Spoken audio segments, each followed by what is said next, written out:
everybody. Thank you for being here. I really appreciate it and appreciate the opportunity to do this.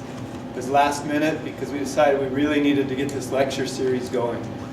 So we're going to have a lecture series once a month. After this, they'll be at the Kit Carson Electric Co-op boardroom, and we'll be picking many people to speak.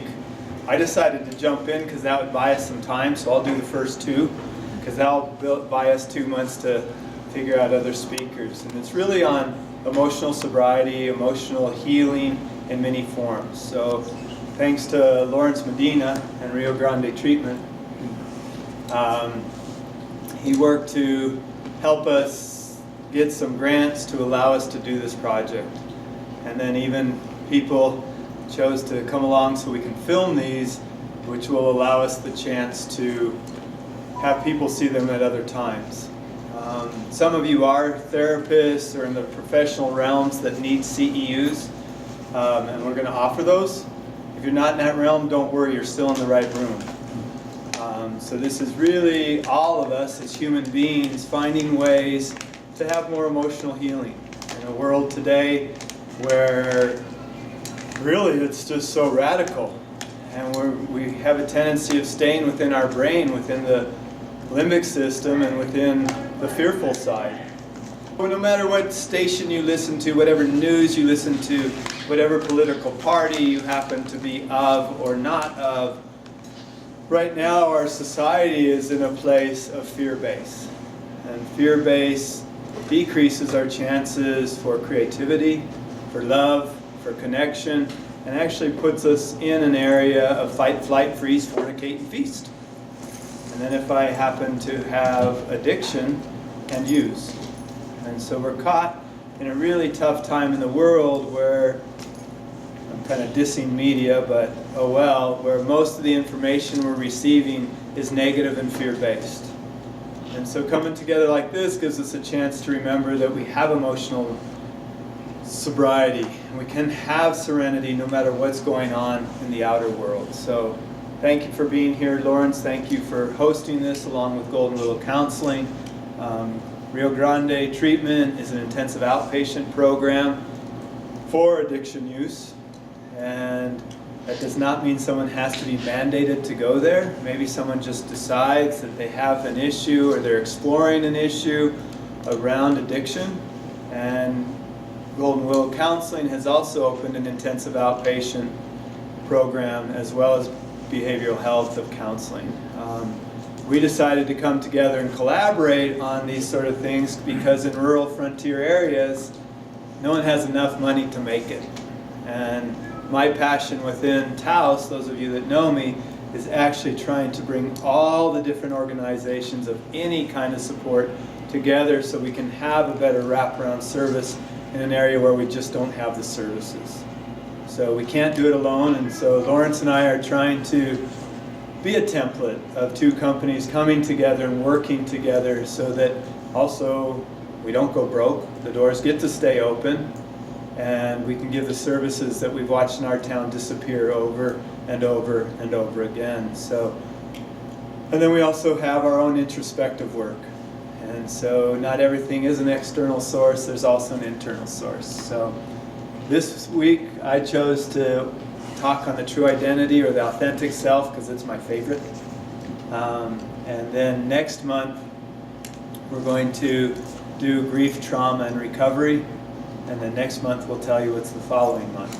It won't be me, so if you can survive me 2 months, and please tell other people. So once again, thank you all for being here. Thank you, Lawrence. Thank you, Rio Grande, and thank you, Golden Willow, for being here. Cell phones, if you turn them off, that's great. Many of you are on call. We realize that. So please put it on buzzer, silent, that vibrator thing. I don't like electronics. And then if you have to take a call, just step somewhere so you can do that. The part of our brain that processes vocabulary and communication is about that big. That's this little spot. And the piece of our brain that receives vocabulary is also about that big. So I'm probably going to say something that might offend somebody. because we're talking about an area that does not have words. And so I'll apologize ahead of time, and please know I'm coming, as I'll talk about in a little while, from a place of purity of intent. And in our work, how do we get caught in a word rather than the intent that's happening? We see that left and right within our world as well. We're almost afraid to speak and say anything these days. I wasn't sure if I should have my shirt untucked because was that politically incorrect, or should I have it tucked? And so we've gotten so frozen we can't be humans. And so please know I'm doing my best, and if there's a word that triggers you, maybe you can do your own introspective work and see why it triggered you, and also let me know, and I'll try not to use that. So with that said, Lawrence, do you have anything you have to say or need to say? Congratulations. So tonight's talk, I really enjoy it. I love when I find my idea of spirituality and science and see them align. It really excites me. I also love seeing how areas like the 8 laws of Buddha and the 12 steps and the 4 agreements and the golden rule and the 10 commandments are really all saying the same thing. When I worked at Betty Ford Center, my favorite group was actually the atheist group, and I was the spiritual care counselor. Because a true atheist does have a certain higher power, and it's the I'll be good to myself, I'll be good to others, and I'll be good to the earth. And so we can even turn something like that into a higher power that works for me. And so when I watch things come together, I just feel there's something a lot bigger, and I get excited. So tonight as I'm talking, you can take whatever works for you and definitely leave the rest behind, or set it over here and process it and see where it goes later. This is less research. I could research it, but I actually don't want to. This is something I came up with, so tonight I get to be a storyteller rather than the other pieces. So those of you that don't know me, which I think I know everybody. My name's Ted Wiard, and tonight I'll be telling you my story, as well as how I came up with a roadmap that helps my internal serenity. So I'm the founder of Golden Willow Retreat, as well as Golden Willow Counseling, and I'm the clinical director for Rio Grande, and I also have my private practice. I received my master's in counseling with an emphasis in grief and loss, and then I went on to receive my doctorate not that long ago in leadership behaviors in the midst of change, organizational leadership. So what I was seeing is, as I worked with the individual and worked up to the family, I was starting to hit a ceiling within transitions, grief, loss, emotionality, and I realized most of us spend an enormous amount of our time at work. And so there's this whole other family called work. And so what are those leaders doing that help support, so then those individuals can take it back to the family and back to the individual? So I felt those two pieces could come back together. And it's been really nice. I've gotten to work with some pretty amazing organizations. I've gotten to see some amazing leaders who are willing to change some processes and actually start being more humanistic and come from more of a learning place. And so it's pretty exciting to see. And also, like in any area, then there's also leaders and individuals that are just not there yet. So, but I do believe we have to come back together, and that starts by doing my own work. So jump in if you have a question. Instead of jumping, you might raise your hand just so it's there. And because you're each experts of you, and I have no intent or plans to think in any way that I am the expert of you or the expert of internal healing. So this is just my path. So play with it for you and see where it goes. And I hope it helps you. For me personally, coming up with this whole idea, which has come up, and I mean, you can throw Freud in here, you can throw Jung in here, you can throw internal systems in here, you can throw cognitive behavioral therapy in here, you can throw anything you want in here. For me, it's just a goofy thing that I thought up that actually keeps me alive today, and at one point saved my life, where all I wanted to do was die, literally. And so At the beginning, it was a foundation that allowed me an opportunity to start to rebuild an infrastructure that had been shattered. And now today I see it as the rudder, the keel, as well as all the solar panels on my self-sustaining boat that I get to cruise around this world on. So I get passionate about it. And as I get passionate about it, it's up to you if you like it or not. I'm not trying to convince you of anything. So in a very short time period, after I had graduated from Taos, gone off to school, and come back to Taos, Majo, there's your dude. I married my high school sweetheart. We were ancient. We were 21 and 20. And we started our life here in Taos. I got my first job as a school teacher, dancing at a bar out by the blinking light. And the board members called me over and asked if I'd teach 5th grade. It was one of my easier interviews. And my wife got a job at the Taos News, and we started our life. And soon things started moving forward. And then right before my first daughter, Carrie, was born, I almost died. I got something called cryptosporidiosis. Back then, no one knew what that was. And this was in 1987, and a lot of people were dying of HIV, of AIDS. A lot of people were dying with cryptosporidiosis from HIV, from AIDS. And so I'm laying there. I lost 37 pounds in a week. And I was sitting there taking roll in my classroom, and all of a sudden the roll book started floating around the room. And so I knew I was hallucinating pretty well. And so I said, John Ryan, go get the other teacher, and I'm out of here. And I drove home, and I called my stepfather, who was a pediatrician, and I said, something's wrong. So he came home, and he tried to draw blood, and my blood was so thick, he couldn't really even draw it. So I actually walked into the hospital carrying my own IV bottle and said, hi, I need a room. And back then you could do strange things like that. They were like, well, you must already have a room because you already have an HIV bottle. But I did live. On Sunday night, about 6 days into that, I did leave my body, and then I just returned to my body. So I don't have any of those other stories. I wish I did, but so I'm probably glad I didn't. But I was that close to death. And so I was a tennis pro and a school teacher at the time, so my tennis rep actually did the maternity tour with my wife. Because I was quarantined, and they really didn't know what to do with me. Luckily, I started healing. I came back. Cryptosporidiosis is an intestinal parasite, crypto meaning hidden, and they didn't know what was going on at the time. Luckily, I lived. It took me about a year to recover. We were having a child at the same time, but then life started getting better.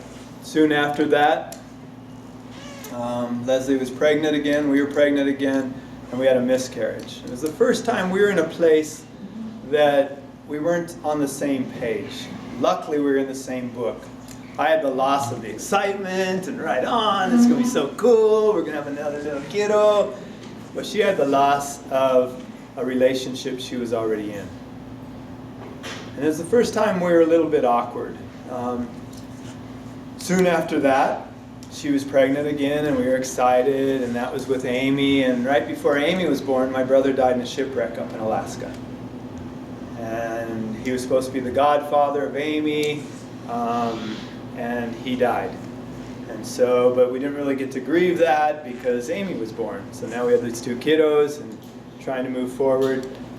About 8 months after Amy was born, Leslie was diagnosed with sarcomatoid renal cell carcinoma.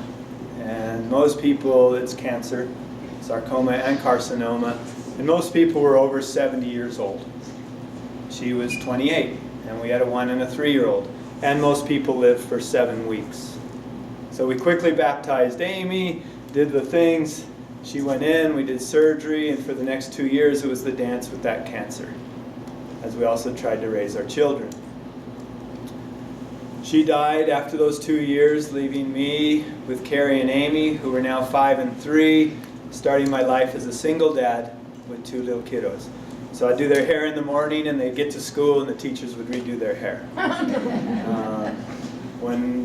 While Leslie was still alive but very sick, sometimes I would dress them in their school clothes the night before and ask them to not pee the bed because I knew I didn't have the time to get them ready for school in the morning. And they never peed the bed on those nights.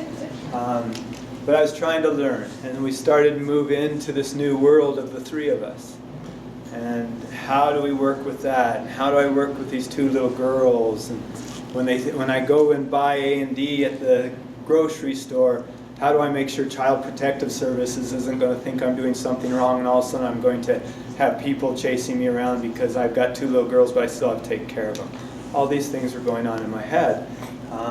Well, we got the rhythm down and we were doing really well, and then they died in a car crash with my mother-in-law out by the blinking light. And I was shattered. I was destroyed, I was decimated, and I had no idea who I was. So I took off. Luckily, Jean Maé from the ski valley, he walked up, he handed me $3,000 cash and the key to his house in Maui and said, "You need to get out of here." He said that because no one left my house. We had about 30 people just staying at my house, partying, screwing, having a good time while I hid in the back room. And he said, "You got to get out of here." There is a reason for all that, but that's another talk next month about the brain. So I left, and that was very sweet of him, yet all of a sudden I find myself totally alone. Maui's a beautiful, awesome place, and what I did is I walked down to the beach every day and trying to think, if I just swim out, I can join the rest of my family. And the currents can take me away. I'll no longer be an issue to my family. I'll no longer be a problem for anybody, and the Grim Reaper will be gone. So that was the start. And then I went on a long journey and slowly checked myself into a treatment center for drugs and alcohol, which I didn't do. But working at Betty Ford Center, working at Golden Willow, working at Rio Grande, when someone comes in and you do their intake and you do their assessment and you say, "So, how much do you drink?" And I'd say, 2 beers. And they'd say, "A day?" And I'd say, "No, in a year." They say, "Well, how much hard alcohol do you drink?" "Well, probably a shot in a day, every day." "No, probably in 5 years." "You're lying and minimizing. Come on in." Because who shows up at a treatment center and knocks on the door and says they can come in and then says they don't do anything? Well, I did lose my drug of choice, and it was my daughter's. And there was no dealer. And I craved so deeply. And you know what? Even today, I would still do anything to get one more hit of having them held in my arms in the physical form. So that is the definition of addiction. I would do anything for one more hit. So during that time, though, I had 28 days where I felt like a UFO had picked me up and taken me away. And in that time, I was able to rebuild my life. So we're going to talk about some of that. From that, I built this, but we're going to get into that story later. So now I'm going to jump into here, and I'm going to state this all as facts, and they're just actually Tedisms. So you can let them be whatever you want. One thing I would like to say is today I'm happier than I've ever been in my life. I'm grateful for each breath I get to get. Every day I wake up, I'm glad I was given another day. When at one point in my life, I was just disappointed that I woke up and there was another day. I feel more connected. I feel more self-realized. I feel connected to a higher power. And hopefully most days I try to stay really conscious. So I want to say that as well. So as I state these things, you play with them and see where they are for you. So now I'm stating a bunch of facts that aren't facts. But I could probably back them up and have them be facts, but then it might put me in my brain rather than my heart. So I believe we come into this world very individualized. And just like a leaf or a snowflake or a thumbprint or our earlobe, we're all different. And like the thumb, we have a container. And that would be the universal laws, the universal rules. Be good to yourself, be good to others, be good to the earth, the golden rule, any of those, they make up my thumb. And then inside is the individualized part. So we come into this world and we're here, world peace, world love, oh, everything's kumbaya. And then things start happening. And so as they happen, we start to have to build survival skills. So I'm going to jump out for just a minute, not jump out of the room, but out of what I'm talking about, we learn survival skills in order to live, in order to survive. It's just quite often our survival skills become non-productive and quite often unconscious habits that maybe don't serve us anymore. And so we have this authentic self. I've debated back and forth, but I'm actually going to disclose me, which has been very, very private. But I decided if it's the best way is to be authentic. So I have a few that are just me. And scientifically, it's where my heart goes chunk. It's just me. I don't have to work it in and do extra stuff. It's just who I am naturally. And so my first one is purity of intent. And I'm not saying any of these should be you. I get to just tell you about me. You got to figure out who you are. And that's the only one that I have at number one. It's actually what gives me enough guts to stand in front of you tonight, because there's just purity of intent. So it gives me the bravery to step out and be here tonight. That maybe somehow it gives someone a flashlight that helps them when they're in a dark corner. So purity of intent is my number one, and then the rest could be in any other order. I also like purity of intent because if I goof and I step on someone's toe, but I have purity of intent, Andy can say, dude, that wasn't cool. I can make amends, but I cannot have to then beat myself up. I had purity of intent, and I can get realigned. Hope your toe's okay, Andy. I'm definitely a spiritual seeker. Even as a minister, I'm not a religious seeker. I like all the vehicles. It's how and why are we all here tonight? That's what turns me on. How can I know someone since they were a little girl, and now we get to work together and watch everyone grow up? Thanks for that, Norma. And so what is that connection? And what is that energy? And what is that bigger picture? I just love that. People laugh at me at this one. I'm service to humans. You know, I get to write that article in the newspaper every week. You know what it's like getting up every Friday morning at 4:45 to write an article for the next week?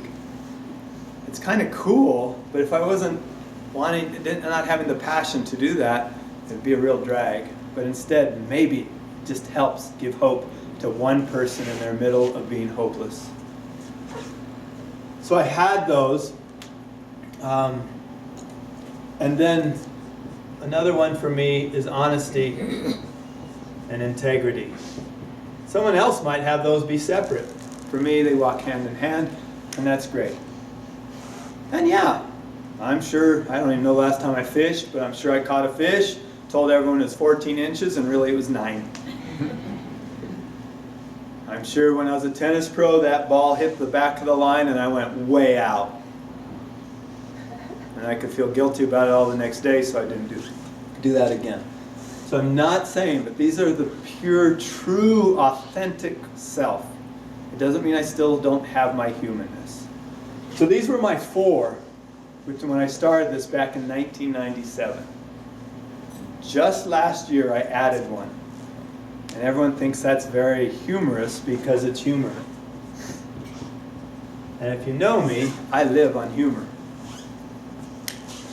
I think we're all the wildest, funniest species on this world, and my dogs are hilarious, and all these things, and also I'm willing to go deep. But it took me that long. It took me over 20 years to actually know it was an authentic piece of me. Partially because also it was used against me very heavily. Being in a town at that time, right over here, where the school was 4% white, and the teachers would say things in Spanish, and the whole class would get up and then laugh at me because I was still sitting there. It forced me to learn a lot of Spanish. Also, different ways that I was teased with that, as well as how I could tease myself and bounce out of different issues. So I really had to work with humor. And yet, for me, humor is the most important oxygen I can get. So, but it took me till 2 years ago to actually place this. So if you play with this, and you can always email me or Lawrence, and I'll send you all the adjectives I've added. you flirt with these. And you start to find them. And then you date them. And then it might take you a long time to actually marry one. And you know, I believe spirituality is actually very simple. So you're probably not going to have more than 3, 4, or 5. Now I have a friend, and his is yoga. Now I could do a lot more yoga. Now Genevieve would say just go like this, because then I can still touch the floor. Okay? I could do more of that, but it doesn't mean it goes chunk and it's just a piece of me. I have a friend, and he needs yoga, or he will relapse, and he will probably kill himself. So yoga is a major part of his true identity.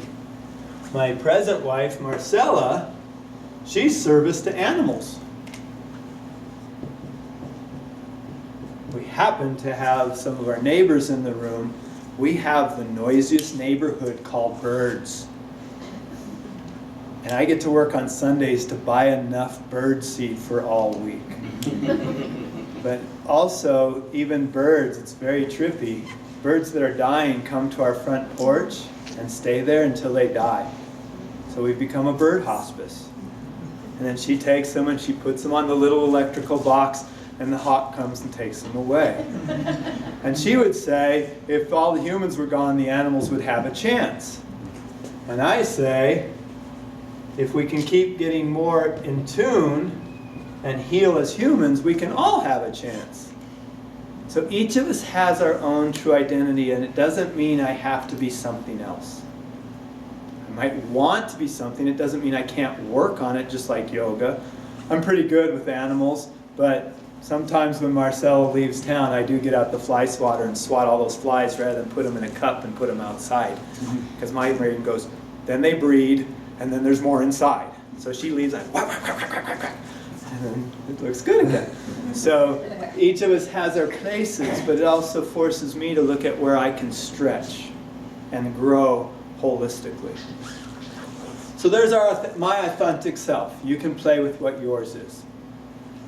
It kind of gets hidden away, and we'll talk about that later, but as I'm born and here I am, all of a sudden I start having losses and different things happen to me. Now fear in the early stages equals abandonment, which equals death. If I don't receive the breast or the bottle and warmth and shelter, I am going to die. And my system continues to go back to that. So when I have a loss or I have a trauma or any of those pieces, I emotionally regress back to those places. So if we remember that, all of a sudden we can allow these tools, these survival skills to be okay. I really like the 12-step programs. And the 12-step programs help keep me alive every single day. And I'm not exaggerating. And yet I really have a problem with my little semantic part of my brain of character defects. Because why would my psyche pull something up if I'm already calling it a defect? I also don't get to get rid of it. Can't be like, ooh, there's a defect, get off my bus. No, it is my bus. So that's why I call them survival skills, and I can have empathy and compassion for myself, realizing I'm just in a place where there's a piece of me that's fearful. I feel like I'm going to be abandoned, so I feel I'm going to die. So all of a sudden, this fearful child, because I'm getting banged around, starts coming up ways of surviving. So maybe I become the whiner, the pouter, the chameleon, the seeker of approval. And if any of these sound familiar to you, I promise I'm not doing your inventory. That's your job. Seeker of approval, people pleaser, submissive, the martyr, the victim, the perfectionist. I always laugh at that one in my own brain because about right here I go, I wonder how many things I've misspelled. So the list goes on. We often call these codependent behaviors.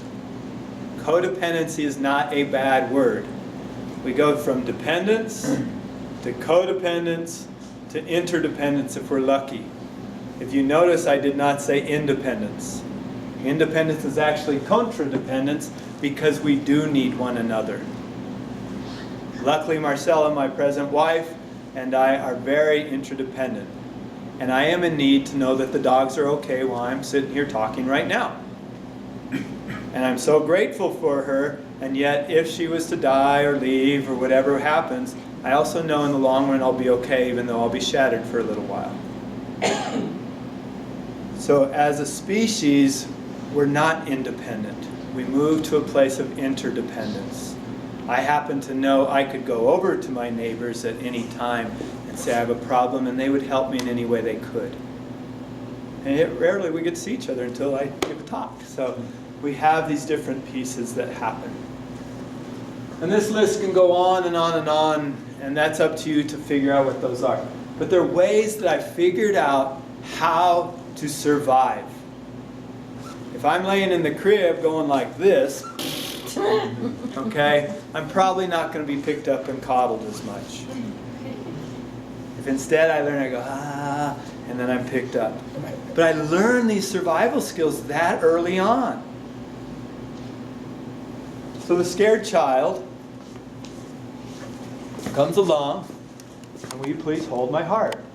And I pout, and I cry, and I dance, and I do whatever you want, and I do these things, and you're saying, Ted, please cut this out, this is really ridiculous, and I'm moving around, I'm getting exhausted, but you've got my heart, and I am scared to death. You can go ahead and give it back so that you don't have to worry about it. But I'm just trying to survive.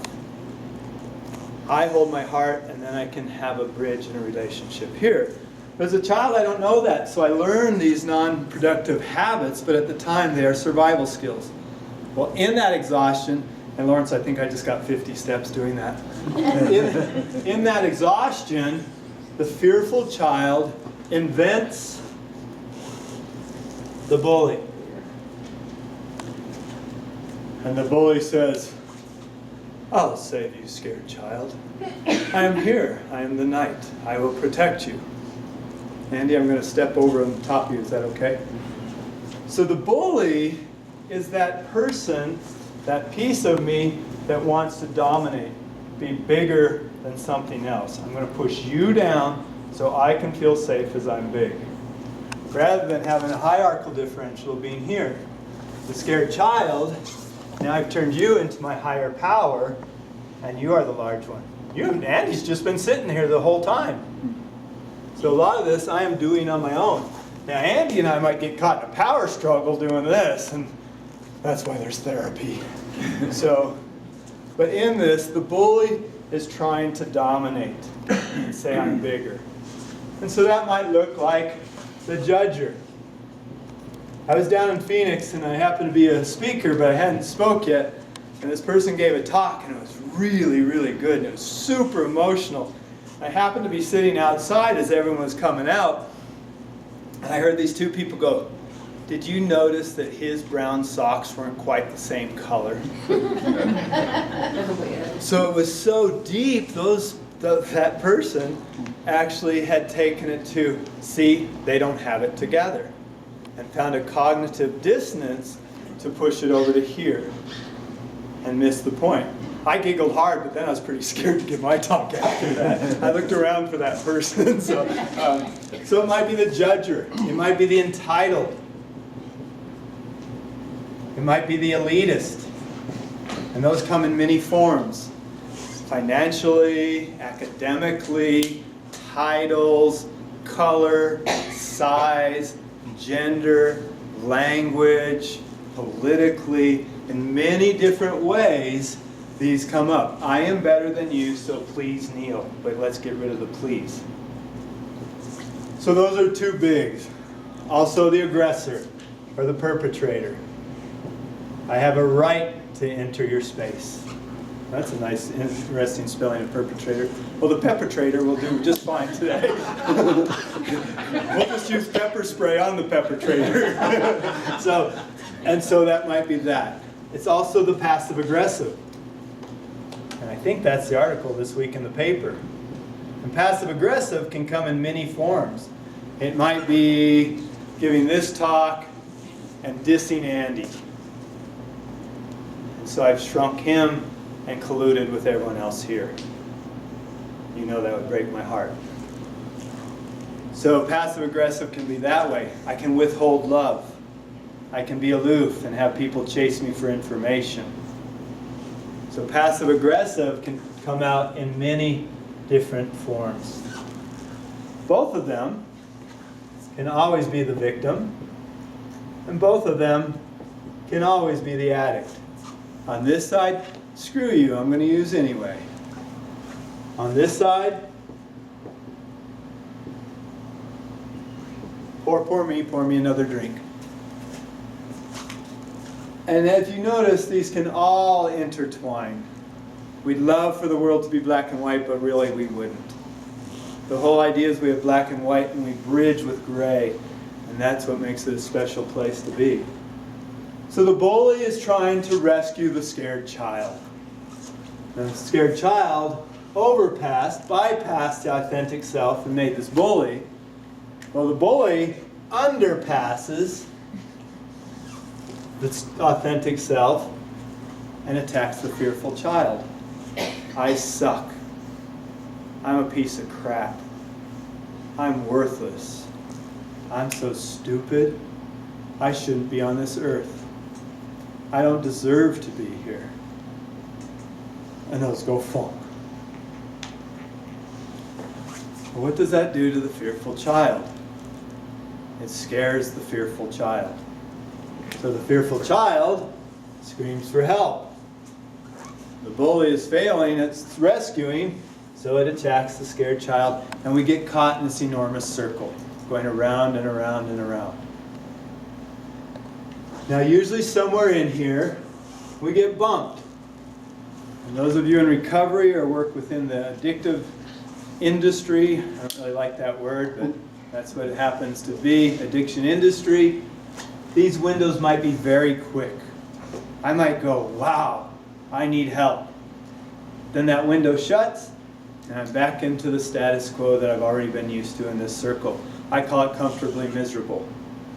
But we have moments where we're miserably miserable, and we might ask for help. When we get that bump, we might start peekabooing at what is this self. So I need 2 volunteers. Don't worry. Steve, you got to come up because you're big. Don't worry, you don't even have to talk. So I'm going to have you be the bully, though. You don't have to do that. Okay. Okay, so here I am. Ta-da! Life is wonderful. I am so enlightened, I'm blinded by my own light. And everything is wonderful. I invent the scared child. So she does whatever she does. She pats, she trembles, she does all her different pieces. She's submissive, she flirts, she does whatever she needs to do. And she's here, and it's not holding up. So she screams out and says, help me out, bully. So the bully shows up. Now these two, as religions, all religion does, he's going to pull out his camera and take a picture. Almost all religious literature says what is the one thing God gives us, whatever God means saying one, is free will.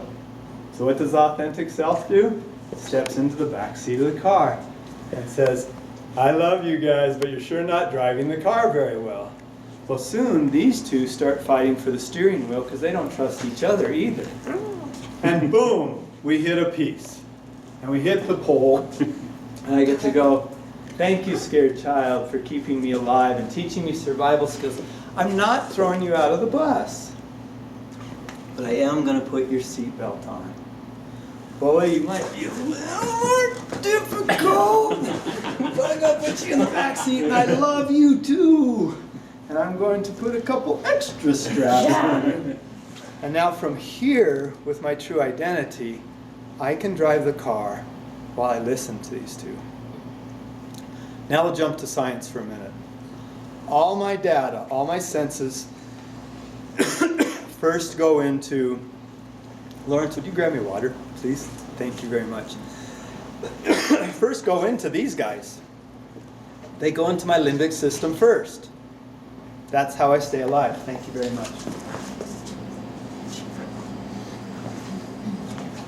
And now I have a voice again. So these guys get all the information first. But now with their seatbelts on, they can give me information. I drive the car. I take the information from them, and I drive forward. And I thank them for that information. They don't have to be afraid of me because I'm not trying to get rid of them. So that, those of you that possibly are doing a step 4, if you're in the recovery world, which is a thorough, moral, fearless inventory, all of a sudden these guys are willing to show themselves to me because I'm not playing whack-a-mole. Why would my psyche present something to me if I'm going to go whack? It's going to go right. I'm going to stay down here in your blind side. But as I honor them, then they can move forward and I can start working with them. And so I can do an inventory to see what these pieces are. So thank these guys. Thank you guys. So in that, I have the opportunity to heal so many wounds that I might not have even known about. And so as that information comes in, I listen to my scared child, my bully. I take that data to my true authentic self. I run it through my authentic self, and then I make discernment of my next decision and my next step. So now I get to tell a story. Now up here I have honesty and integrity. The first half of the story is true. The second half I'm making up, so I'm still not lying. You're going to think it's the other way around. So when I was in 8th or 9th grade, I was 4'11". I weighed 99 pounds, and I drove a little Yamaha 100. And I worked at Taos, Texaco, that's now McDonald's. So I'd get done with school, right, wherever the middle school now, junior high is, and I'd ride my bike to Taos, Texaco. I'd park my bike, I'd clean the 2 bathrooms, I'd go in, the adults would give me a little bit of a hard time, and then they'd go home for the night. And this was all full service, so my job was to change tires. I still have the move down really well. And pump gas, check oil, and on breaks run across to Kentucky Fried Chicken, which has been the cleaners now, and then order my chicken, run back, do a little bit more, go back, get my chicken, and that was my evening. All for $2.40 an hour, but I did get 10 cents bonus for every can of oil I sold, of Havoline 1040. So that was my job, which was so, so important to me, because that would buy my skis so that I could go ski. And so I did this, I have no clue, 2 or 3 times a week, and then I go home at 9 o'clock.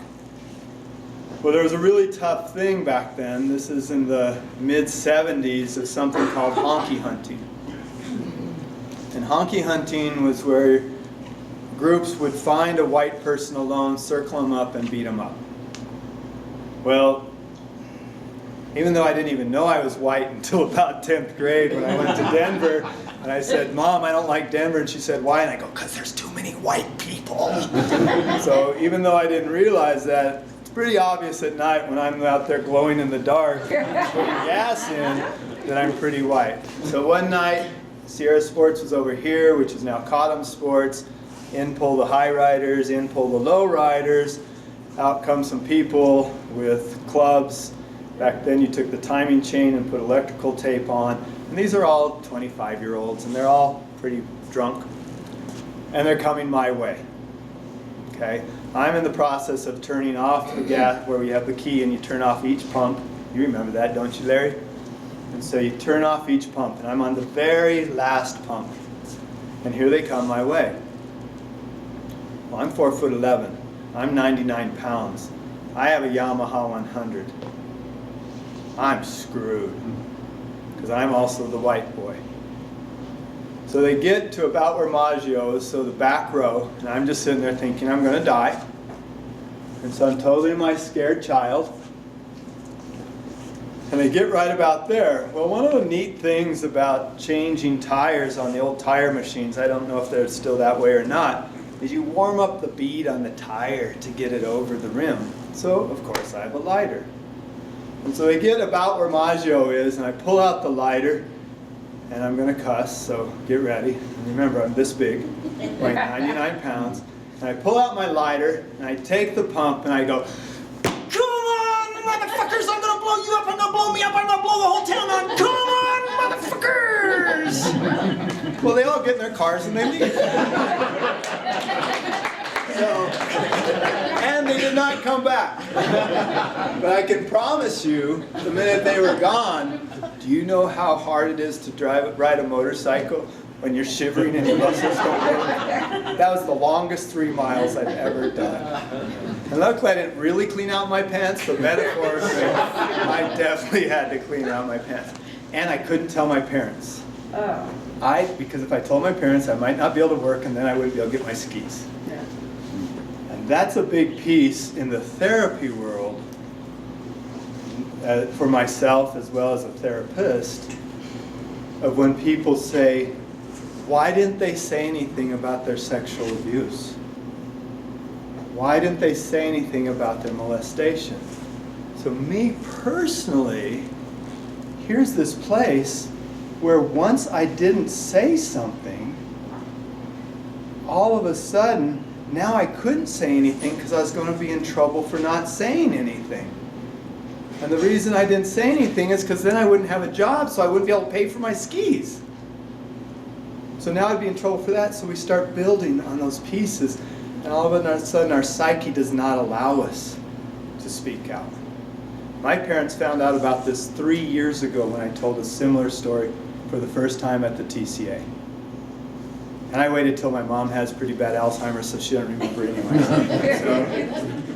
But that's how long it took to share that piece. So the bully came through. That part of the story is true. Now I'm making up this next piece. So Golden Willow Counseling is over on Salazar and Sipapu. So I walk up to Sentinel Bank. When is Sadie Hawkins? When is homecoming? In the fall. So it's the fall. I walk up to the corner, and I'm sitting there, standing there, and all of a sudden the scared child goes, "Oh my God, here they come! Look at those clubs! Here comes all these people!" And the bully goes, "Let's blow up the town." For my true self, I have the opportunity to say, "Wait, you guys, we came to listen to the Taos Tiger Band, and that's just them coming by in this parade." And so from their information, they get to now give me the data, I discern the data, and then choose what to do. And in that process, now I have a new experience, so I actually decrease PTSD, I decrease trauma, and these two start trusting me more. And I still thank them. And I'm like, "God, look, I'm still not healed, and that's when I was 13. I still suck." Instead, I thank them for giving me that data, and from there, I now can parent them maybe not the way I was parented. If you ever look up internal family systems, that's what a lot of this is. How do I parent the pieces within me? So now I can come from there, and that's where I get excited. Because the more I can come from here, listening to these guys, I am healing old wounds, and I might not even know what they are. But I can come from my authentic self and learn that. So clinically, this is the piece that goes on. Once I can get those seatbelts sometimes on, I can start to move into more and more of my authentic self. And as those two are up there, I think this piece is so important. If we are given free will, that authentic self is going to step back and let these two come forward. At Golden Willow Retreat, quite often, one-on-one, what someone would say right now is, "I have no clue who that authentic self is." None whatsoever. And it makes sense, because we are so busy surviving. And so we start to refine. When Conversations with God came out, I felt that was how his books could be good or bad, but the big line was remember. So we start to refine ourselves and then we can have a parent that can take care of all of my scared and bullied ones. Because the bully's scared too. So all of a sudden I can remember this piece and steer the vehicle that now allows me to have my boat. Next month when we talk about grief, we'll talk about how we pump out the whole of the boat. Melissa, where are you? Melissa, when we do Rio Grande weekend grief programs, I always say, Melissa, I'm not going to show up. And she always goes, okay, I'll do it. There's this boat thing. You better still show up, Ted. So I talk about the boat of grief and of life. Well, now with this, I've built a rudder and I've built a keel on my boat. Am I using the correct vocabulary, Brian? Close enough? I was very careful that I didn't call the bilge pump yesterday a sump pump. So all of a sudden I have the keel and I have a rudder and I have passion called healing and emotional serenity to have my boat go forward. Well, now I need fuel. I have this great boat, and so now I have fuel. Now when I was little, we used to listen to Bill Cosby a lot. I'm not getting into all the political world of Bill Cosby, but he had this one that was called Noah's Ark. And so Noah's down there and goes, all of a sudden Noah's working away and hears, Juba, Juba, Juba, ding, Noah. What? This is God. Right. There's a piece of that, of all of a sudden I need something that helps me have passion. Some sort of power larger than me, something maybe even it's coming out of me, something that gives me fuel for this boat I built. So we start working with that and finding ways to build this. So moving into the second half. Oh good, right on time. The second half of this talk is really looking, if you're in the recovery world, a third step. How do I have something larger than me, a higher power of my understanding that I can turn my will over to? Now these two have been my willful will. And so how in that third step, how do I have something larger than me that I can turn my will over to and surrender? Which in grief, we find we have to surrender quite often because we realize we have loss and we probably did not plan on that loss. And so working with the third step in this, or whatever choice you choose, we start to figure out, I started to try to figure out how I could have a fuel. Well, at the treatment center, I was working really, really hard because in actuality, I had given myself an ultimatum of I needed to figure it out or I would kill myself after I left. Because I still only wanted to be with my kiddos. And so treatment for me was that last roll of the dice. And so I was going to work really, really, really hard. And what I didn't realize at the time, just like flying into Taos, is I was fighting for my life. But it also meant I was still fighting for my life. My brain wasn't saying that, but I was saying, okay, this is my last attempt to not just continuously be in anguish. So I did. I worked really, really hard. And about day 24, 25, maybe 20 in treatment, we start talking about that third step and a higher power. Well, I went to a pretty strict treatment center. It really helped me set up Golden Willow because it's kind of just the exact opposite. But it worked for me growing up in Taos because I had these wild French ski coaches where you'd ski the mountain and you'd think you're all badass and you'd come down and Jean Dadu would be just looking at you with disgust. And Jean would go, "You do not do this to the mountain and chop, chop, chop, chop, chop. You caress it like a woman." That doesn't mean a lot when you're 10 years old. So I was kind of used, I picked the right treatment center. And a beautiful thing is when I was working at Betty Ford Center, and we had a program called Professionals in Residence. Actually, that staff came 20 years later, and I was their teacher, and we all cried. Because they saw me when all I wanted to do was die. So about that day of 22, you move into what's a higher power. Well, this treatment center, you did nothing one-on-one. Nada. Everything was we, us, our. I and me meant I was playing God on my own path. So they had this door where all staff was, and I'd seen people scratching on the door, "Let me in, let me in." I'd seen people kicking that door, "Let me in, I need to talk to you." Because in our emotional regression, and if we've been using, we emotionally are probably 12. We're pounding on that door, and I was always like, "Whoa, what am I doing here?" And all of a sudden on day about 22, they call me in, and the door opens. And I go in. So I'm sitting on the chair, and I'm right here. God, what did I do wrong? I thought I was trying to do everything perfect. I've been working so hard.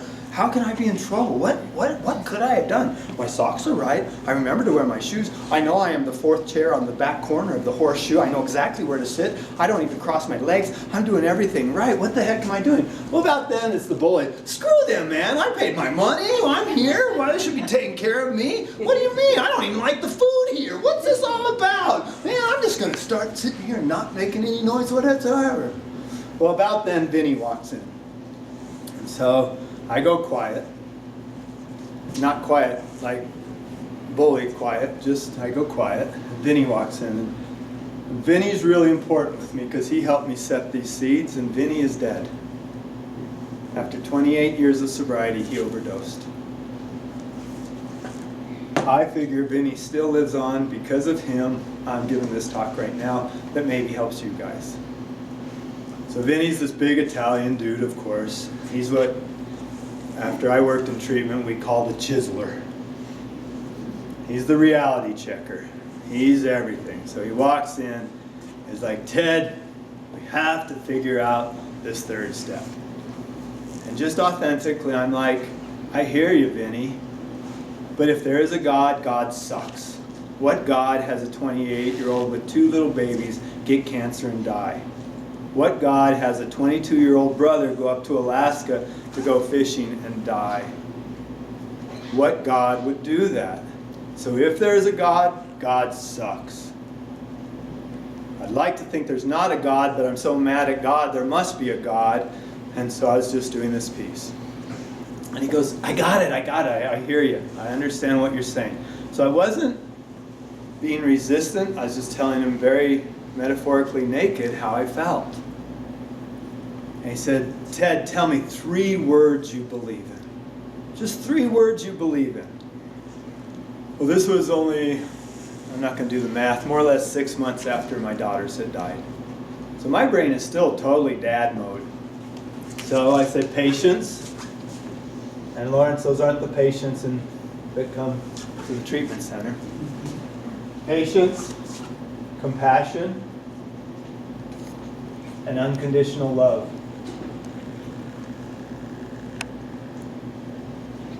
And I can promise you, just like I believe that in you, Brian, I was these as a dad. And that was really important later on in my work. But I came up with these. Vinny goes, "There's your higher power." And he walked out of the room. So now I'm sitting on the chair going, do I get up and leave? Do I stay here? And then he walked back in with a big smile on his face, like only a big Italian could have. And he goes, "Ted, a higher power can be 3 words on the board. All it means is before you take that next step, you run it through those 3 words." And that made sense to me. It made a lot of sense to me. As a tennis pro, especially I love doubles, was all of a sudden this was making sense of playing doubles. On another level, right before my girls died, I had been running the behavioral mod. They don't call it that now, but all the bad kids and actually the good kids in one classroom called Full Inclusion. And the big thing, I had this class, and Mrs. Lujan, who was the principal, comes up and goes, "Ted, it's August 15th. I will see you in April," and shut my door. In other words, she knew I just had all the bad kids and was wishing me well. Luckily, I was able to turn my whole curriculum into Shakespeare. You know how cool it is to have some 12-year-old come up and be like, "Hey, Ted, you know what? Can't we somehow fit Othello in before the end of the year?" That's when you know there's something there. And when you have a guy talking to another guy, "I love you, I love you," or talking about my prayers only reaching the ceiling and coming back. So they got it. And so luckily I got to do whatever I wanted. And a big mantra I had that year was responsibility. Claiming what I own and being responsible for it. And we flipped it around, so instead of responsibility, we had the ability to respond, and then I added consciously. That's what I was responsible for. So for me, all of a sudden, I had a responsibility of trying to come from something. So how could I have the ability to respond consciously? And then from this piece, now I had a doubles partner. Not 4 people playing singles on one court, but a doubles partner. So all of a sudden, now I could be a co-creator with my higher power. With my higher power. Somehow that made sense to me. So I left the room, went back to the 4th chair in the horseshoe of the 28 people for 28 days. There's nothing magical about 28 days, by the way. It just used to be what insurance paid for. That was the magic of 28 days. And so I sat back down, and right as I was sitting down, you're good.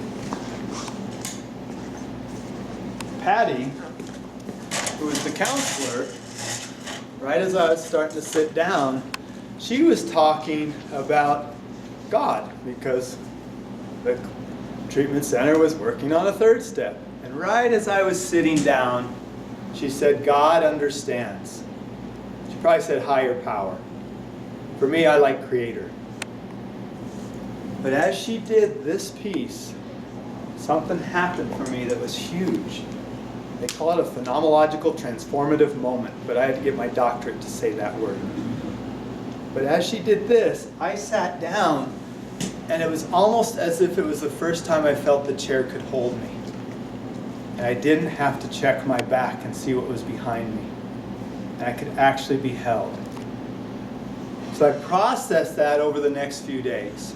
Luckily, this was a really beautiful treatment center with a big lake and a lot of woods that only happened in North Carolina. So I got to go for a lot of walks, which allowed me to feel like I was back home in Taos. And I started thinking, and I was like, you know, I don't believe that God sits up there and says, "I'm taking this lightning bolt and I'm taking out that ponderosa pine. I'm taking you out, mofo."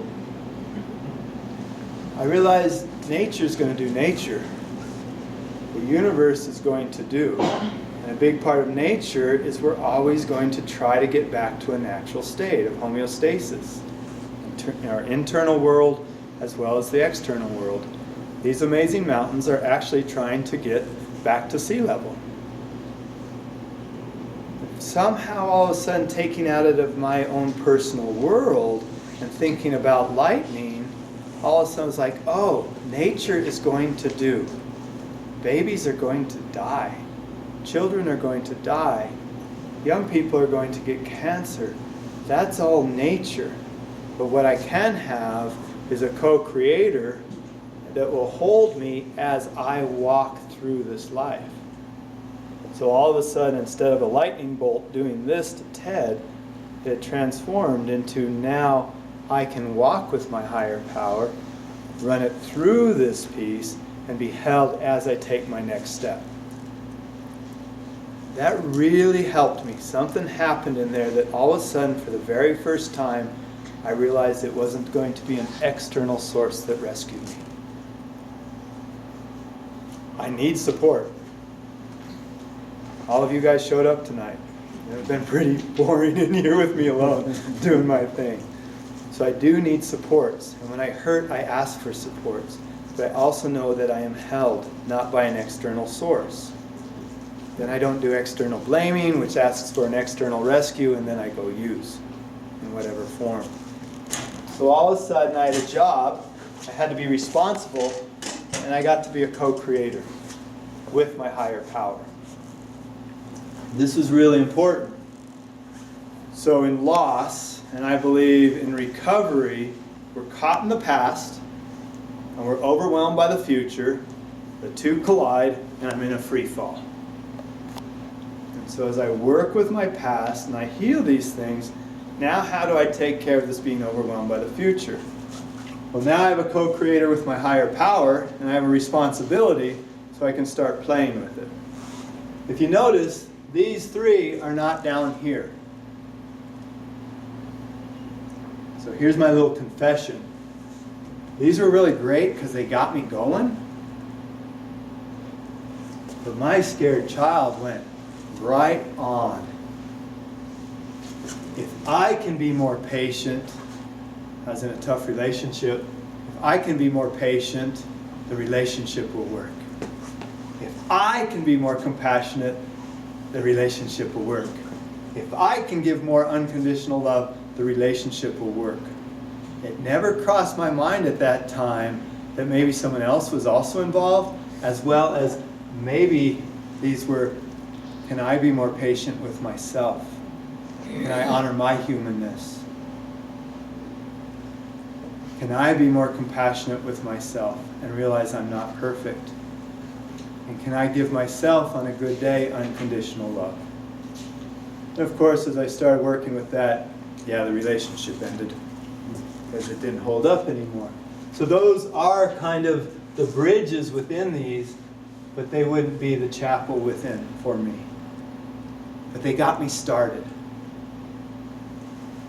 So within that, all of a sudden now I can have that place where I can now come from the unconditional love. I can come from patience to myself so that my brain feels safe. And if my brain feels safe, I stay in my authentic self. As my brain does not feel safe and drops into the limbic system, I'm going to move right into these guys. Now, most of us know one better than the other. Okay? I knew this one very well. Because me growing up, with a whole ton of brothers too, who could do, or give me the cherry belly, or do whatever, or tickle me till I peed my pants, to also being in a school where often I could get stabbed, I had to make sure an entire room was happy so I could feel safe. So these came from major places of survival. But today I can come from here. It doesn't mean I don't still pull out these files. So when I was a dean at the college in North Carolina, the basketball coach was kind of a pain in the butt. He was always wanting more money, which was his job. And so as the dean of admissions and financial aid, so he'd be like, Ted, I just found this amazing player down in South Africa. He has never played on a wood floor. We have to give him a chance. He's 6'7". He never misses a free throw. I need some more money. Come on, Ted. Come on. And I'd have to just look at him and go, Mike, you've used up all your Christian money. You've used up all of your academic money, and you've used up all your athletic scholarship. Go back to the office. And for me, that was feeling like a bully. Because I had a fearful child that I knew very well that Mike might now stab me in my unconscious tapes. But I could pull out that bully in order, my intent was pure. Spiritually, I was keeping a whole community together, not just 9 guys on a basketball team and Mike. I was being service to all humans. There was honesty and integrity, and in the moment there wasn't humor. But I could come from here, and then it was my job to make sure I put the file back. Someone else might know the bully better than this one. I might be a snapping turtle where I snap out, which pushes someone back, and then I can feel safe. Rather than Ted, that come on and get close, because then we're all going to be okay. So we each have our survival skills that we play with. we also still need them. If I'm holding a gala for a Golden Willow retreat and raising money, I want the person to feel pleased. I want them to have a good time. I want them to see, due to their donations, we actually get to help more people. We've now gotten to run the grief group for almost 20 years with no one ever having to pay. And so I want that. But also if they don't give a donation, I'm not going to die. So I can use these tools to help me in certain situations, but I make sure they align here. And at the same time, I'm healing old wounds, because now I have different experiences. So now I have a parent that I can trust. And so this can be my higher power. For me, my higher power is so much bigger, but I can't tell you. Not that it's a secret, there's just no words. It's all about my alma. It's all about my soul. And so when my brain has to be like, okay, Ted, what is your higher power? Well, I have a fallback because I have a chapel that's built within. Also, when I pray, if I'm feeling like Hamlet, well, actually Hamlet's father, my prayers are only going to the ceiling, I can always pray to Carrie and Amy and they can take it wherever they need to take it. And I have no problem coming from love there. So in that, I started to realize as I was building these, because Vinny gave me those 3 ideas, as I started building this chapel within, I could have serenity. And I started to realize rarely is there going to be peace in the outer world. But I can have boundaries, internal boundaries, that give me serenity within no matter what's going to happen out there. It also allows me to do a day. My days are pretty intense. A lot of very sad stories, different pieces. But I can hold that out here. It's not my story to take. But I can hold it out here with strong arms to a strong heart. And this holds that up because I don't get to play God on someone else's path. So in that overwhelmed piece, for a while there, it still happens every once in a while, I was doing some work in Hollywood. That's a trippy place. If you think North Carolina Treatment Center is a trippy place, try Hollywood. And I was helping out some producers who were doing some pretty heavy movies. And some of the actors were getting caught in their role and having emotional breakdown worlds. So they'd fly me out, put me up at El Hermitage in Beverly Hills, and I'd sit in my room and see who walked through the door. In my humorous brain, it's like, I really should get in the bubble bath and be Pretty Woman and see who walked in, but I knew better than that. The funny thing is most of these movies were being done in New Mexico, and we'd all fly there, and then I'd see them. But I got to have a fun time. But something I really started seeing within that culture was it was all about the red carpet. So let's say the Oscar or whatever. So that, I'm going to point to you, okay? But you're not you. Okay, is that all right? So all of a sudden, here's my goal, and it's the Oscar. Well, for me personally, I get my Oscar when I die because my movie's over. So instead, this red carpet has not unrolled to that place yet. As a skier, I do need my moguls 3 or 4 or 5 moguls down to pick my line. So maybe the red carpet is 3 or 4 steps out. And I have my goal of getting down the mountain. That's a good duck. I'm getting down the mountain. Now as that red carpet starts to unfold, I get to take that next step. And I run it through here, take in the data, and take the next step. Sometimes Lawrence can go kind of crazy on this. I'm like, not yet, Lawrence. He's like, but Ted. But then he always says, okay. And I appreciate that. So as this carpet unfolds, but then sometimes I'm going to start trying to look past the carpet. And usually what happens is that I'm going to trip over the carpet, get laid out, and paparazzi gets to have a really fun day with me. Well, what's my next job? Get back up, get back on this side of the carpet, and let it unroll again. The skiing piece for me is really important because I do need to think.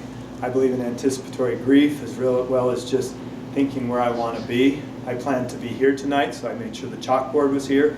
I didn't just show up. I'll be bad for a minute. I didn't hang out at World Cup just wondering how is my cup going to get filled again. We do certain things. So I have a goal, and then I have this unfold one step at a time.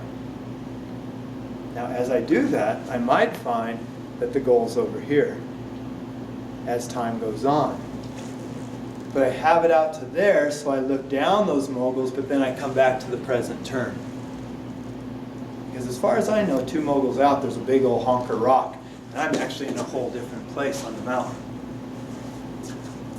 So I go step by step.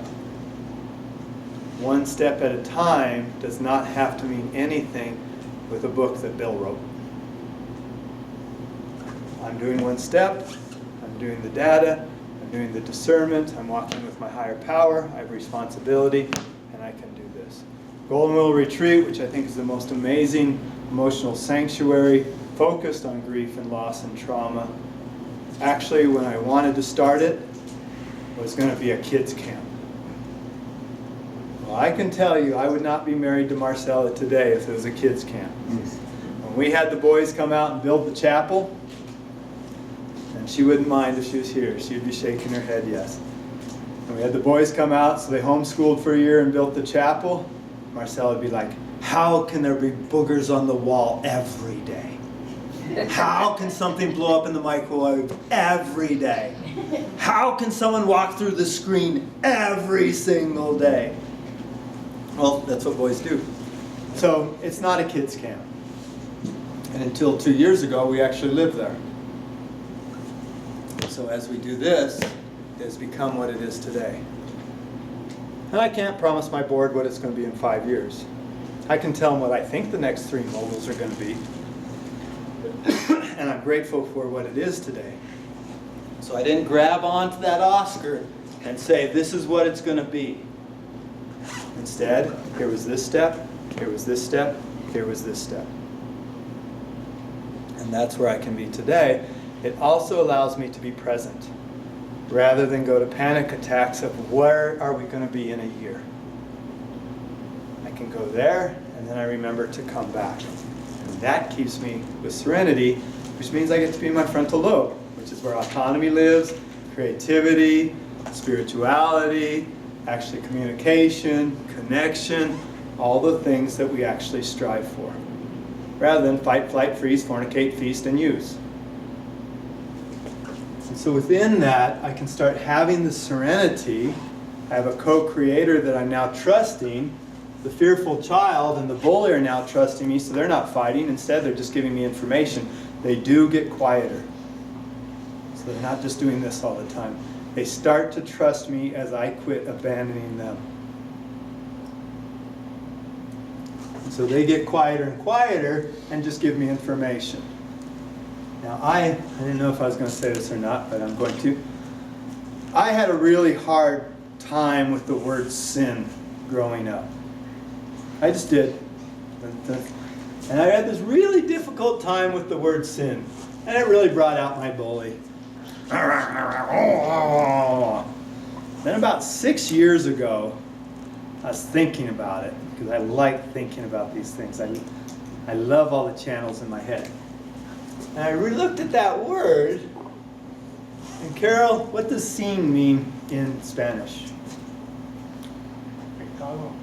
Without. Right? So all of a sudden, if I just have sin or seeing equal without,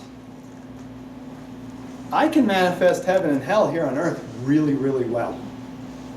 Like that. I could have not shown up tonight because I was too scared, and I'm sure I'd manifest a lot of hell for me tomorrow. Okay? But so sin for me is any time I am going without my true identity. And then I'm probably wreaking havoc on my path. And the more I stay connected, and believe me, from where I was, when I went to treatment, I protect this so heavily. And I set really tough boundaries. So if I feel one of these guys is running the show, I realign really quickly, because I never want to be back to where all I want to do is die. So if I came in here and I was like, oh man, I have to show everyone I'm smarter than them and they better be pleased, I'll be like, time out, Dad. Melissa knows I'm going to go get my venti soy chai and be all better, because I had my bottle. But in other words, I take a moment and I get realigned so I don't blow out, because I know I cannot go back to that place. It will kill me.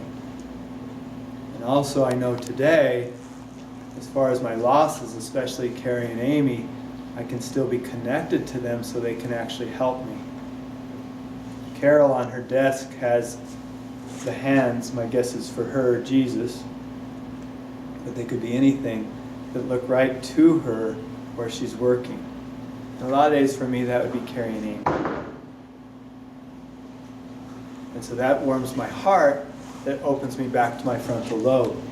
So I protect that, and I trust that I can now be in relations in different ways. I have a responsibility, and I can be a co-creator with my higher power. So I can have a third step. And I've also done a really weird but safe fourth step. And then I got to share it. So tonight I got to share it with all of you. And then the rest of those pieces come in. And if you're not in recovery, that's okay. If you don't believe in the 12 steps, that's okay. It's just another map. I'm not here to promote the 12 steps. They happen to work for me, and they happen to come from that place. So all of a sudden now, I can have Golden Willow Retreat, and then all of a sudden Larry and Lawrence, about 1.5 years, showed up and said, can we take you to breakfast? And there was a new step. So I could take that information. And I can tell you, I'm very grateful for the work I do. And I feel like I can be of service. And so I can stay aligned here. I didn't kick any of these guys out of the bus. One last piece I want to say, I actually see these as my most important teachers. Because if any of those are acting up, in other words, giving me information, first of all, there might be something dangerous. Maybe it isn't the Taos Tiger band going by. But now I have a cell phone, and I'm not 4'11", weighing 99 pounds, and I can outrun most people if they're drunk, you know, and I have a vehicle, and so I can still take that information and help me. But also, I can come from here, but if any of these guys are acting up, I can always halt. Hungry, and I check in. Am I hungry? Am I angry? Am I lonely? Am I tired? And I add an S because I'm the grief dude. Or am I sad? So then I back up. And I look at those things, I realign, I reopen my frontal lobe so I can come from that creative place. And please remember, I do it to my most human ability. I'm going to goof. I'm probably going to have to go fishing with someone this year and see if I lie about the size of the fish I caught. And then I'll laugh. Oh, look, Dad, you're still a human. So I can still come from here, knowing that in my humanness, I'm still going to veer. The whole thing is when I veer, I realign. So what's my next step? To realign. And that way, I'm not coming from my bully. I'm not coming from my fearful child. And what I love to watch so often is when I come from my true identity, from my authentic self, whoever I'm in communion with, whoever I'm talking with, so often, all of a sudden, they're coming from that place too, because I'm not very scary. And so it's pretty fun to watch that. Now, Norma, including your mother, I ask that when you use this, you're using it on yourself. We don't have a right to do someone else's inventory. So we don't get to go home and go, Moises, you're caught in your bully. Okay? So a lot of our brains right now are going, oh, this is what this person, and this is. This tool is for ourselves, and if it's used with our partner or loved ones, the tool's usually broken. With that said, I might see Andy come in. This would probably really freak me out, all jacked up and mad, and And I can go, wow, right now, Andy seems to be caught really in his angry child, his bully. So I don't think right now is the time to be like, let's process this, Andy. I think I'll wait for another time to be like, okay, bro, I see where you are. Let's halt for a little while and we'll come back at another time. I might have fun actually seeing your bully someday. So I can also read, still using the tools from me, read a room that can help me seeing where someone's coming from, that also can help me navigate the icebergs of the world. And I'm still going to bonk into them, but I'm not doing their inventory, I'm observing. And from that I'm coming back to me with that data, making my next decision. And maybe it is I'm calling a buddy and saying, hey, I need some support. And many times I've called Maggio and said, dude. And those are the people I reach out to.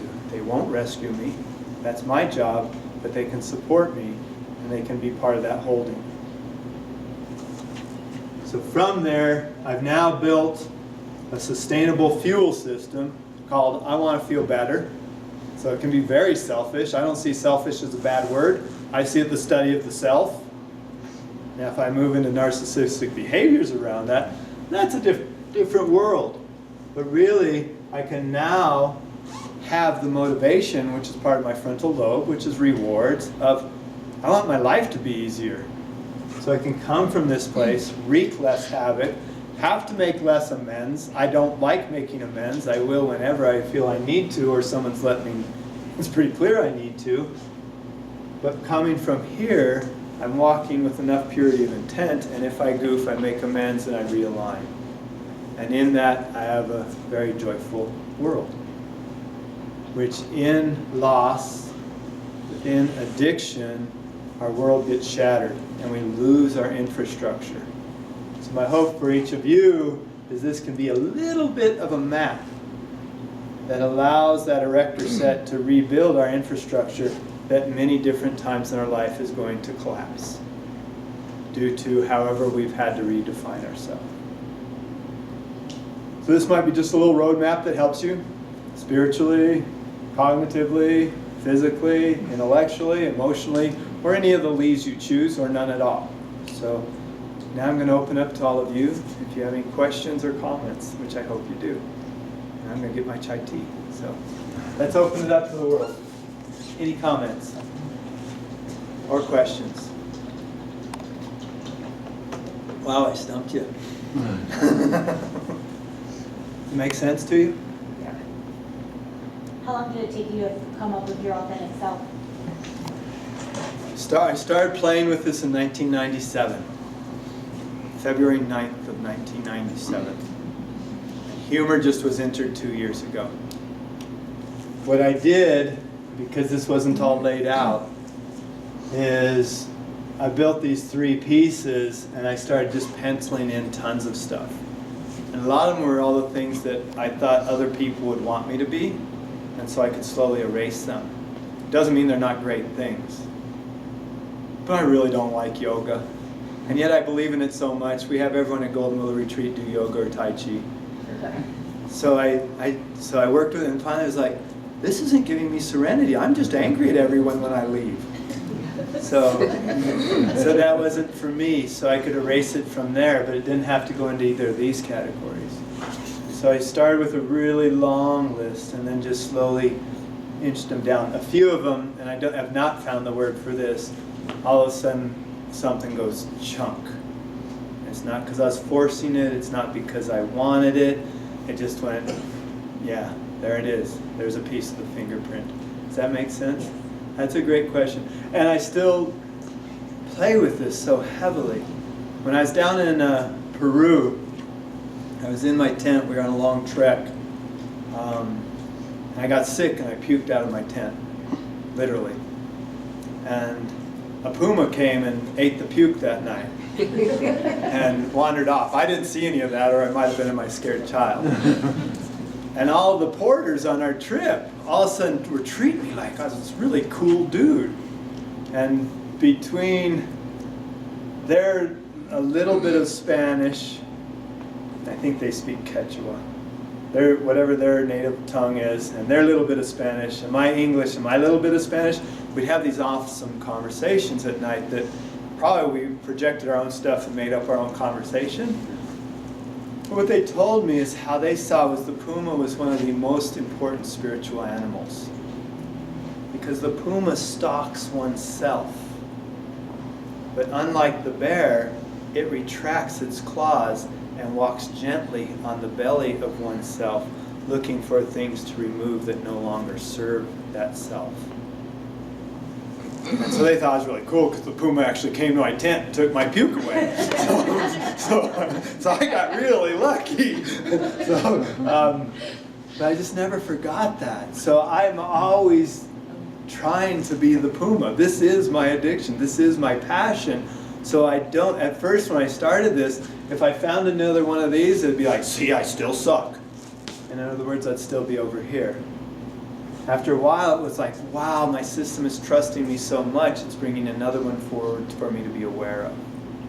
And then, so I'm excited when I can put it down, because then my brain, which is always looking for that cognitive finger hold, now it has something I can become conscious and start to change a behavior that's maybe not serving me. Is that? Yes. In that, that's a good segue just for a piece that's not really this talk. Poor people at Golden Willow, they end up staying up really late because I go, one more thing, one more thing, one more thing. And they're going, dude, let me go to bed. Anger is an emotion. I didn't know that. I thought it was a behavior. And you got in trouble for anger. Anger is only an emotion. Now what I do with that anger and the behaviors can lead to some other pieces. I actually really love anger because anger refined becomes my passion of how I'm doing change in the world. Anger turns into resentment. Now I deserve to be pissed off, and I'm going to make my picket fence, I'm going to grow some gardens in it. And in the recovery world, we talk about, I'm going to hold this, and I'm sitting here drinking the poison, saying, I hate you, Andy. But I'm drinking the poison. Andy doesn't even know what I'm thinking. So I believe once we have anger in my utopic world, if within 48 hours I'm still holding that anger, it's turned into resentment. Most likely for me, because my world's pretty busy and fast, it's probably going to take me about a week or two to realize I'm still holding on to that anger. But that's my work in the future. So resentment, now I'm deserving to hold the anger. I deserve to feel miserable inside. Resentment, unresolved resentment, turns into rage. Now my frontal lobe is shutting down. That's where my inhibitors live, that's where love lives, and I'm moving into fight, flight, freeze, fornicate, feast. And then I move into violence. Here's a piece I did not realize at all. Violence includes to self silently. It can be to others, it can be to things, it can be physically, it can be emotional, it can be psychically, it can be cyberly, it can be any of those things that I never had thought about self silently. Back to the bully attacking the fearful child. So these guys would say, "Nuh-uh, you can't put that down there because they didn't trust me at first." Also, as I would get angry, as one of these would pop up, I would move out of my authentic self and move back into one of these.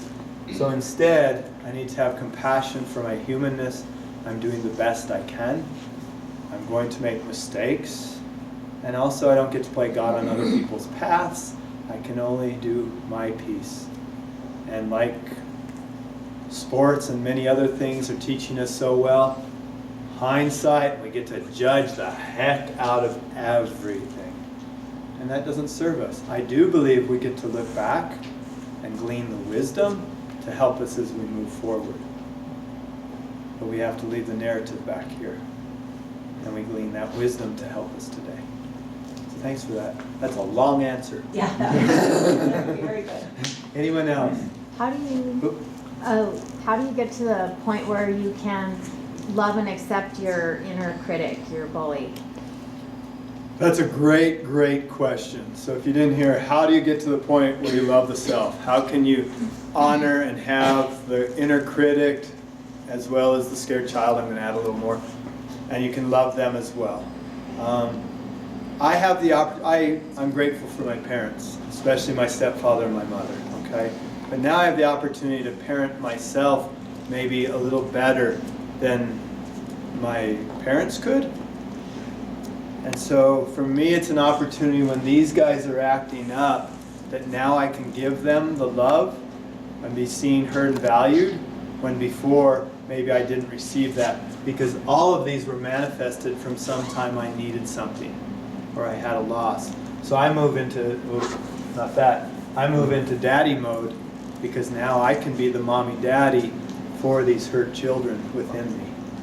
Right now, my therapist currently has me lock my critical self in a little padded room with a little flippy switch where if she starts to bitch and tell me I'm awful, then I flip the switch off and she immediately throws a pen against the wall and starts reading or something.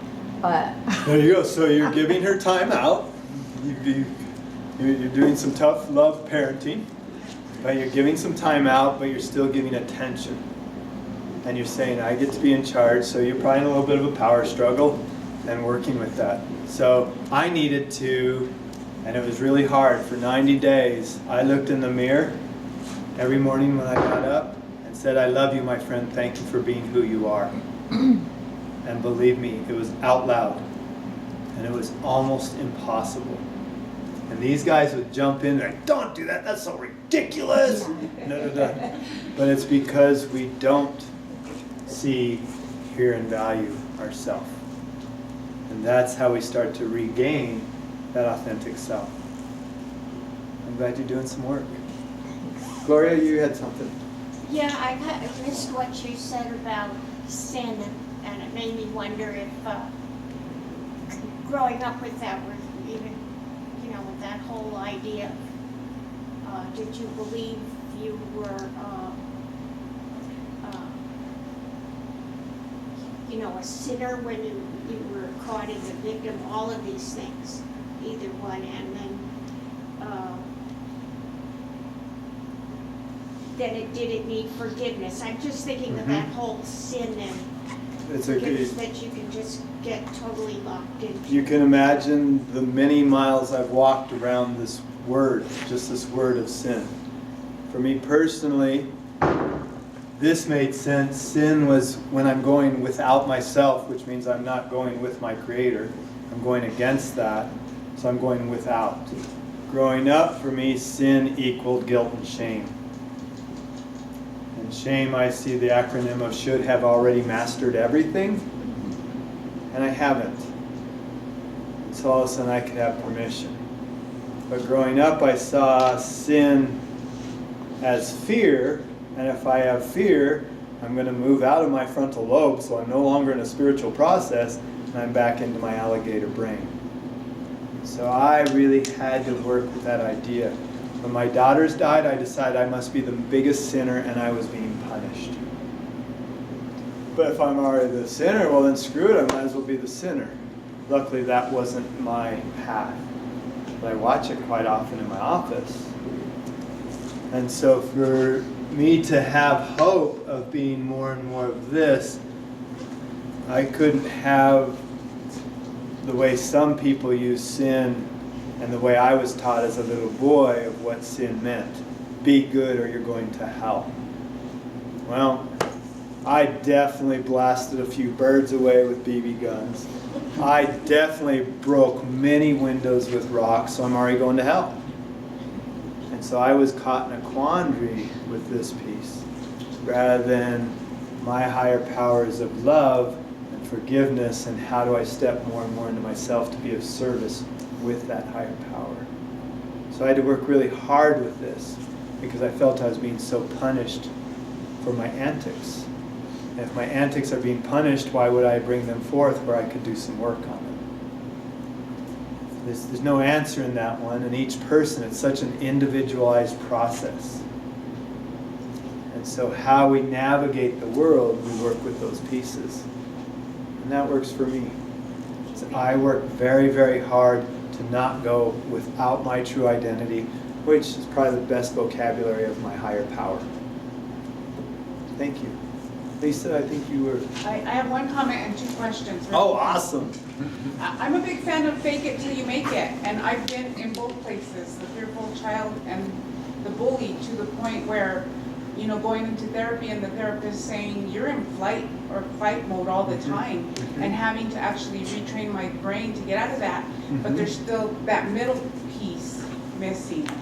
And so walking into a 12-step group to deal with my son's alcoholism, and I'm looking in the room and I'm saying, I want what you have, and I want what you have, and because I see these people with so much peace and all of that, they have that peace in their lives. And so then I have a partner who's got a lot of good emotional, I mean, he's emotionally healthy, and I'm looking at that and I'm saying, I want that. So I'm faking it, I'm acting like all these people, and eventually it sticks because I'm always thinking about it, and it sticks. And that's a big part of it, just being aware that that's where you need to be. You don't need to be this or this, you just kind of get in the middle. And then my question... And maybe you're not faking it, maybe you're practicing it. Well, then it becomes your nature, and it's not your working status anymore quo. because you fake it till you make it. There you go. Yeah. So then my first question is, how many steps? And then the second one is, can we see your socks? Well, I actually had to do this TV show this morning, and I was really, really nervous. So, because it wasn't people from Taos, and I was glad to find out my khakis still fit, because I wasn't sure if they fit, so I put on khakis and used Larry's shirt. And but I actually, so I even have socks that match my pants. There you go. And I need 20 more steps. So yeah, so there this morning I had a little bit of a scared child, but also I wanted the audience, because this is a really large audience, to also feel safe, and this is what they'd be comfortable. And so I still came from there, but I was also nervous because I had to do a whole bunch of electronic stuff. So I had to work my PowerPoint on the Zoom session with an electric chalkboard, plus my regular chalkboard, and talk the whole same time and make sure they were seeing what I was wanting them to see. So at least if I looked okay, they'd be safe enough, they'd forgive me if I messed up. And but yeah, so I did wear the correct socks. It took me a little while to find them, but I did find them even. So, but thank you. And that piece of fake it till you make it, from my brain, I'm practicing until I have more serenity. Because I have in the grief talk, I even have a hard time with Elizabeth Kubler-Ross's words, because they seem negative, and their denial for me almost feels like lying, even though my brain knows it's not that. So I haven't had to come up with a different word for that. So for me, faking it is too scary because I might be out of my integrity, but I can continue to practice. And as Jean Maillet says, if you're going to practice, make sure you're practicing correctly, otherwise you're just practicing on something that doesn't work. And so you have found pieces of light in certain other people and saying, I want that piece, so I'm going to practice that and learn the disciplines to allow that. So that's very beautiful. Thank you. Anyone else? Larry? On authentic self, humor was added recently to your authentic self. Do you see maybe something else being added there, or is there maybe a danger of having too many qualities in there? That'd be cruel danger. I think it's going to stay pretty simple. I would love for another one to pop in, and I'm going to flirt with it for a very long time. In other words, I see this as a very organic process. So far, none of these have been erased. But if I start finding it's not serving me and I just tricked myself, then I could always get a divorce from something. As I learn more information and as I grow, my higher power also changes. At first it's this one thing, maybe it's a bearded dude with a cane going, be good. First it's my parents. And then I move into those other pieces. And so there's possibilities all the time that this can grow and be malleable. After the girls died, people were working with me and they're like, so what's your higher power? And I'd say, Neil Young. They'd look at me and I'd say, change your mind! And so, all of a sudden I'd have these different pieces that I'd start playing with and move around with. So I can always learn new data and be malleable and transparent, hopefully mostly to myself, and evolve as I evolve. So yeah, that could be another one. I also like my simple brain, and I don't want to get it where it's confusing to me. My favorite Bible is Harold and the Purple Crayon. And Harold draws his little world and then realizes he's drawing monsters, so he backs up again. And so I kind of like my Ted, and well, now it's a brown crayon. But I like to keep things simple because then my brain can feel safe rather than overwhelmed. But if another one popped up, I'd be happy. Thank you, Larry. Anyone else? Hi, Rose. Can I ask you, is your authentic self it's like your GPS? Yes, it's my keel on the boat and my rudder. And when I'm coming from there, it also sustains the fuel. So I can be so excited. So you're telling the people, in the backseat, okay, I'm okay. Exactly. Kind of check in as you're... These two always get the information first. So I'm very dependent on them because they might be right. So as the data comes in, all of my senses go to my limbic system first. And that's where these two live. And so I do want to listen to them because I might need to run. And I might need to fight. And a big piece, we think of fight as on, let's get it on. Fighting includes you guys being here tonight. It's late, it's a work day, it's graduation week. It was so windy today that it's much easier to go home and go to bed. And you fought to come here because maybe it would be something worthwhile for you. And so fight also includes that. But in that, so we're navigating, but we're always listening to these guys for the data of where I need to go next. I listen, and then I respond from here rather than reacting from those two. Because they cause trouble. But I need them.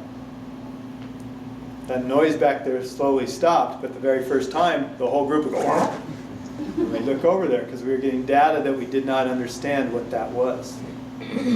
So, thanks, Rose. Anyone else? Well, thank you guys. Oh. One more thought. He wanted to get some steps on his fit. Yeah. So just a little background at how we came up with this idea that, running treatment programs, both inpatient and outpatient, and I say we because, we have such a great team at Rio Grande. Here in Taos, we also have an office in Las Vegas, collaborating with Golden Willow Counseling, and I'm really glad that Ted came up with this emotional healing lecture series, and I think it's just kind of outreach to the community, and not to preach, not to say, but we do know that people don't have to have addiction to be hurting in our community.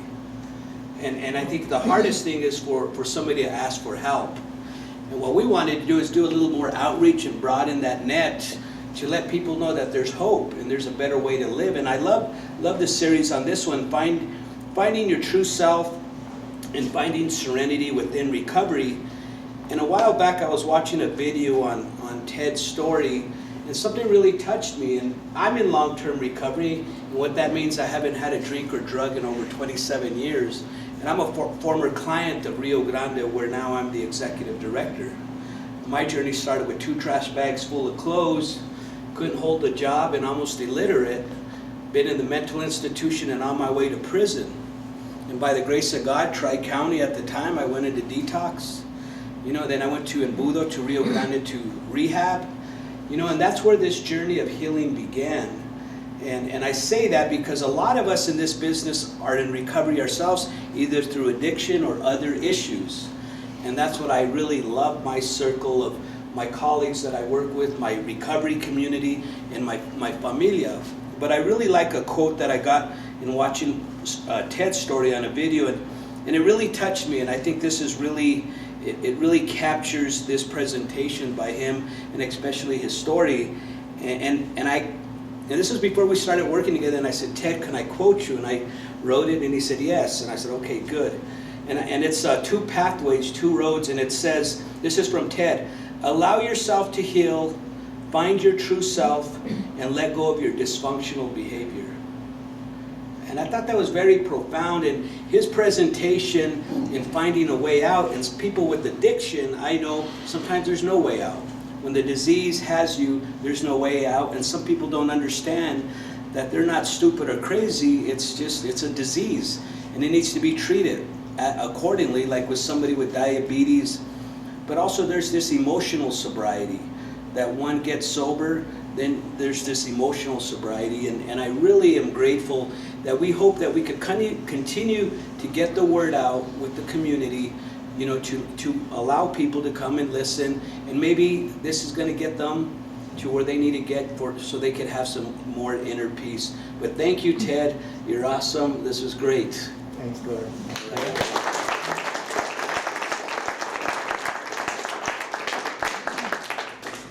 Thank you all.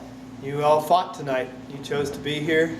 I hope you can take this, absorb it, throw out what doesn't work. I think Ted's a dorky dude, but that means you had to think, which means I did my day.